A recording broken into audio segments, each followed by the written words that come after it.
दोस्तों आपको बता दें पावर स्टार पवन सिंह जी का एक बहुत ही सुंदर मूवी आने वाली है। दोस्तों बता दें इस मूवी का नाम है सिंग ऑफ द फायर। और दोस्तों इस मूवी में पवन सिंह के साथ आकांक्षा दुबे नजर आने वाली हैं। और दोस्तों ये मूवी की बात करें तो ये मूवी एक्शन से भरपूर और रोमांटिक भी है। इसलिए दोस्तों आपको बता दें इसमें काफी ज्यादा ट्रेंड करने वाली है। और जानकारी के लिए आपको बता दें 10 करोड़ खर्चा किया है इस मूवी के ऊपर प्रोड्यूसर ने। और दोस्तों ये मूवी भोजपुरी इंडस्ट्रीज की सबसे बड़ी मूवी होगी। और भोजपुरी में ऐसी मूवी पहली बार बनाए हैं। और एक सूत्र के हिसाब से जानकारी मिली है कि इस मूवी को ऑल इंडिया ओवर में रिलीज किया जाएगा।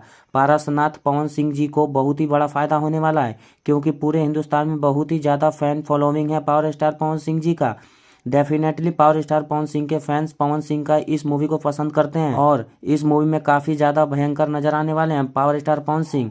और गोल्ड स्टार में देखने वाली हैं आकांक्षा दुबे। देखना ना भूले। मिलते हैं अगली वीडियो में, तब तक के लिए अपना ख्याल रखें। धन्यवाद।